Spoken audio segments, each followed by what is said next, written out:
आज पुणी थरे ओडिशार विभिन्न जिले में उपजी बन्या परिस्थिति जनित समस्या एवं प्रशासनिक कार्यर आमर एक समीक्षा बैठक अनुष्ठित होता जो समीक्षा बैठक रे राजस्व विभाग अतिरिक्त शासन सचिव उपस्थित थिले, स्वतंत्र रिलीफ कमिशनर मध्य उपस्थित थिले, पाणीपाग विभाग अधिकारी माने उपस्थित थिले, जलसेचन विभाग अधिकारी माने उपस्थित थिले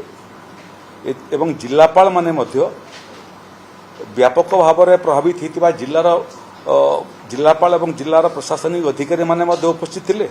एवं आंशिक भाव में प्रभावित होता जिलार मध्य जिलापाल माने उपस्थित थिले। एथिरे गोटे आश्वस्तिर खबर जे वृष्टिपात मोटामोटी ओडिशा रे बंद अछि। नवरंगपुर, कोरापुट, बलांगीर, कलाहांडी एभली किछि जिल्ला रे झिपिझिपि वर्षा होछि किंतु व्यापक वृष्टिपात सारा ओडिशा रे बंद अछि। यह गोटे बड़ आश्वस्तिर खबर एवं पाणीपाग विभाग अधिकारी मानकर जहाँ सूचना से सूचना अनुसार आज काली एवं 1 तारीख पर्यंत मोटामोटी ओडिशा रे वृष्टिपात कम अछि। 2 तारीख रु पुणी वृष्टिपातर पूर्व अनुमान करा हिछि से बाबद रे आकु आपण मानकु हम खबर देबु। ये वृष्टिपात कम होबा भितरे आउरी गोटे आश्वस्तिर खबर हला जोटा उपर मुंडरे वर्षा होतला छत्तीसगढ़ रे जार फल रे महानदीर जलपतन वृद्धि पाउतला। 24 घंटा पूर्व 616 फुट उच्चता थिला महानदीर जल स्तर एबे 620 ही साइलानी किंतु छत्तीसगढ़ रे वर्षा कम होबा कारणरू आमे आशा करूछु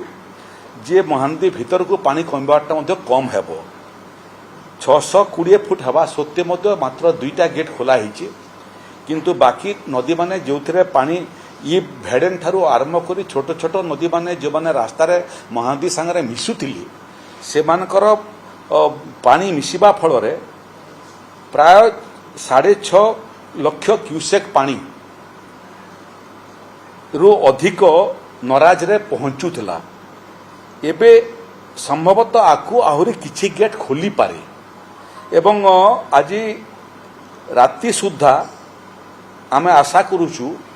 आशंका करूछु हिसाब लगाउछु जे नराज रे मध्य पानी 9 लाख क्यूसेक पर्यंत पहुंचीबो। तली अंचल रे किछि किछि जगह रे समस्या उत्पन्न मध्य हेलानी। कलेक्टर जिलापाल कटक संगे मध्य हमर ये व्यवस्था को निगरी कथावार्ता हिची। बड़ंबा आठगड़ अंचल रे मध्य पानी प्रवेश करबाटा आरंभ कलानी। एटा आकु बढ़ी पारे तेणु मूलरू पानी पहुंचवा पूर्व प्रशासन पहुंचू, प्रशासनिक व्यवस्था पहुंचू, लोक मानकर सुरक्षा कवच हुंतु, लोक मानकु स्थानांतरित करंतु एवं आमे आशा करूछु जे जेतु छत्तीसगढ़ रे पानी कमिबाटा आरंभ हलानी वर्षा एपटे पानी आसीबाटा मध्य कमिबो एवं संभवतः काली सकाळ सुधा ओडिशा रे बन्या परिस्थितिर व्यापक परिवर्तन परिलक्षित हेबो। द्वितीय विषय हला जे सेंट्रल वाटर कमिशन ठारू मध्य जो रिपोर्ट हमर प्राप्त होईची सेथिरे मोटामोटी आपनकर नराज ठारे वार्निंग लेवल 25.41 थिला एवं डेंजर लेवल 26.41 थिला। वार्निंग लेवल रो ऊपर को पानी अच्छी किंतु डेंजर लेवल को पहुंची नहीं। इटा हुए तो आपको डेंजर लेवल को छुई पारे किंतु नराज छाड़ीदेले महानदी को छाड़ीदेले देवी नदी, कुशभद्रा नदी, सुंदरगढ़ रे ईप, पानपोस, जेनापुर रे ब्राह्मणी, आनंदपुर एवं ओकुआपड़ा रे बैतरणी, जातीय राजपथ 5 रे बुढ़ाबलंग, जामसोला घाट एवं राजघाट रे सुवर्ण रेखा, गुनपुर एवं काशीनगर रे वंशधरा, ऋषिकुल्या एवं जलका ये सबु जगार जलपतन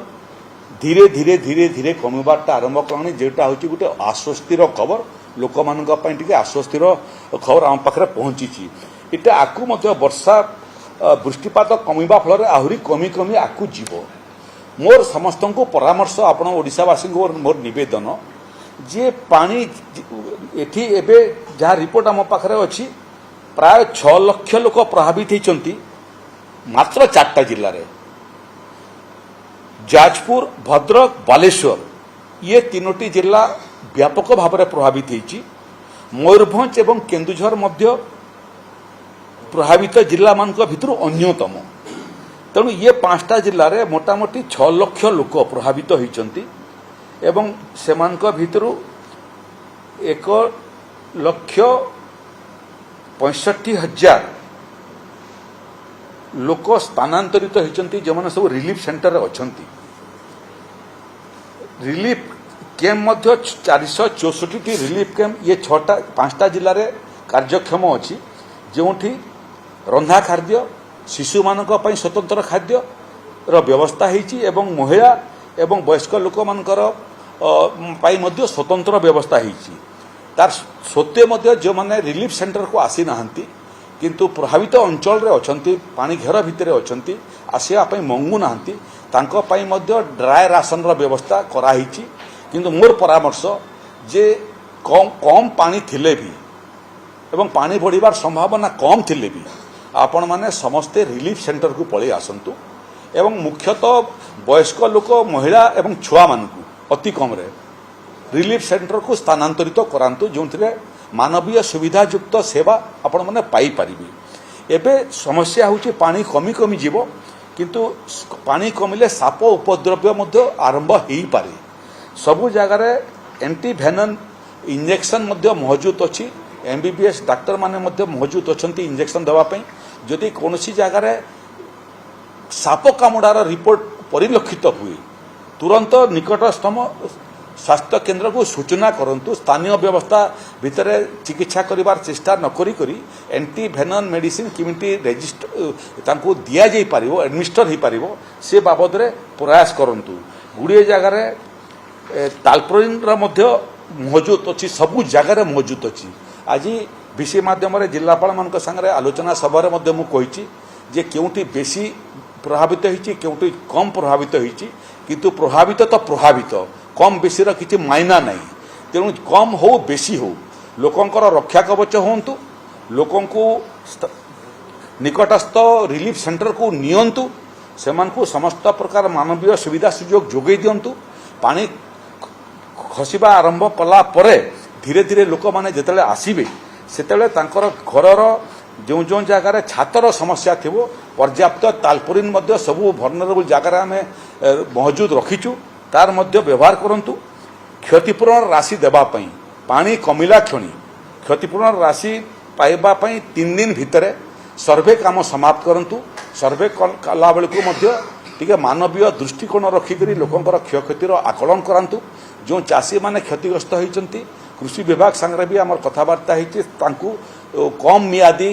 बिहनर मध्य व्यवस्था राज्य सरकार करिसंती सेटा मध्य लोक मानकु उपलब्ध कराइबे क्षयक्षतिर आकलन मध्य आमे आमर नियमावली भितर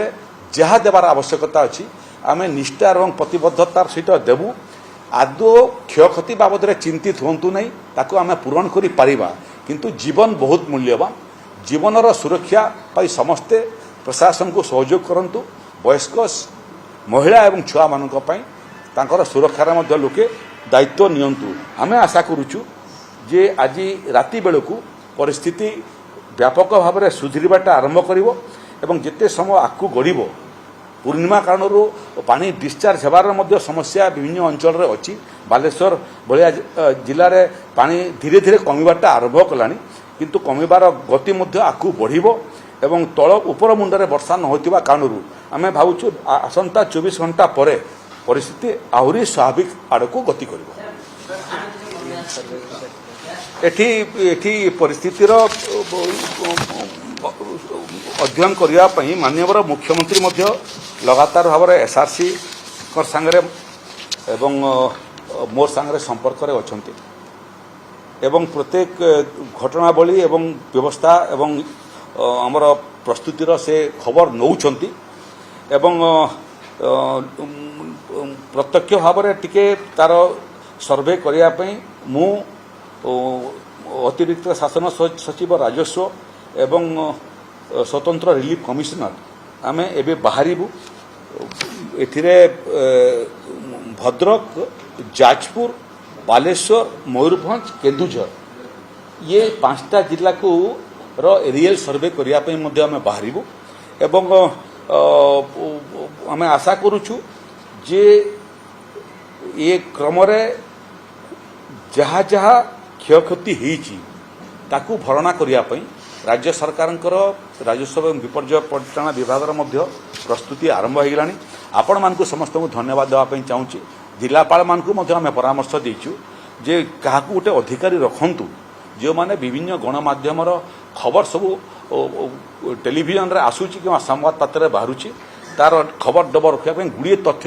ଆପଣମାନଙ୍କ ମାଧ୍ୟମରେ ମୁଁ ପାଇଛି ଏବଂ ଯେଉଁ ତଥ୍ୟ ପାଇଛି ତାକୁ ମଧ୍ୟ ଜିଲ୍ଲା ପ୍ରଶାସନକୁ ଆମେ ଏସ୍ଆର୍ସି ମଧ୍ୟ କରୁଛନ୍ତି, ମୁଁ ମଧ୍ୟ କରୁଛି। ଇଏ ବିପର୍ଯ୍ୟୟ ବନ୍ୟା ପରିଚାଳନା ପାଇଁ ମୁଁ ଆପଣମାନଙ୍କୁ ଧନ୍ୟବାଦ ଦେବା ପାଇଁ ଚାହୁଁଛି। ଆପଣମାନଙ୍କର ମଧ୍ୟ ଯେଉଁ ସହଯୋଗ ଇଏ ସହଯୋଗର ଯେତେ ପ୍ରଶଂସା କଲେ ମଧ୍ୟ କମ୍ ହେବ।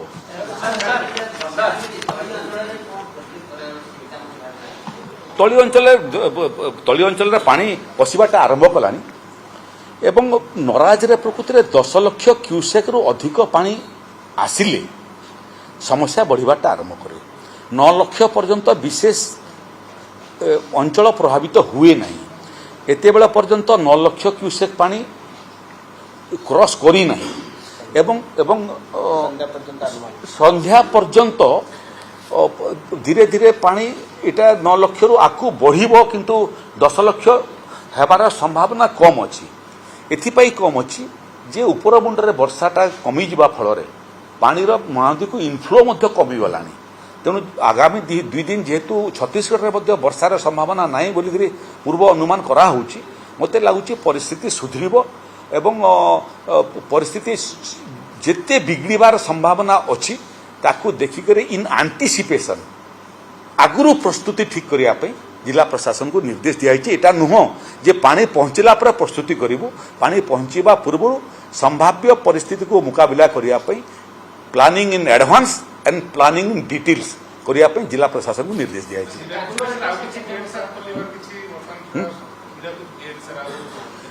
ଏବେ 620 ଟଚ୍ କଲାଣି, ବୋଧେ ଆହୁରି 1-2 ଫୁଟ ପର୍ଯ୍ୟନ୍ତ ସେମାନେ ପାଣି ରଖିପାରିବେ।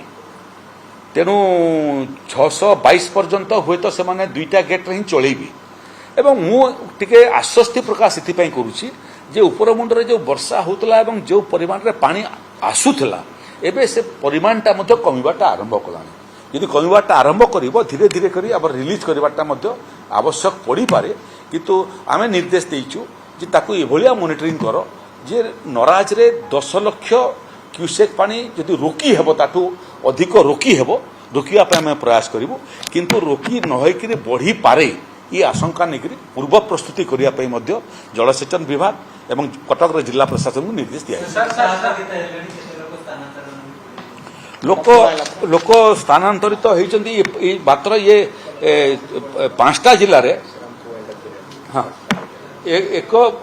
1,65,000 ଲୋକ ସ୍ଥାନାନ୍ତରିତ ହୋଇଛନ୍ତି 5ଟା ଜିଲ୍ଲାରେ। ବାକି ଅନ୍ୟ ଜିଲ୍ଲାମାନଙ୍କୁ ମଧ୍ୟ ଗୁଡ଼ିଏ ଲୋକ ସ୍ଥାନାନ୍ତରିତ ହୋଇଛନ୍ତି ଏବଂ ମୋର ଆଜି ବି ପରାମର୍ଶ ଅଛି, ଆଜି ବି ଯେଉଁମାନେ ପାଣି ଘେରରେ ଅଛନ୍ତି, ପାଣି ଜଳପତନ କମୁଛି ସିନା କିନ୍ତୁ ଯେଉଁ ଜାଗାରେ ପାଣି ଅଛି ସେ ଜାଗାର ଲୋକଙ୍କୁ ସ୍ଥାନାନ୍ତରିତ କଲେ ସେମାନେ ବେଶୀ ସୁରକ୍ଷିତ ହେବେ। ଧନ୍ୟବାଦ।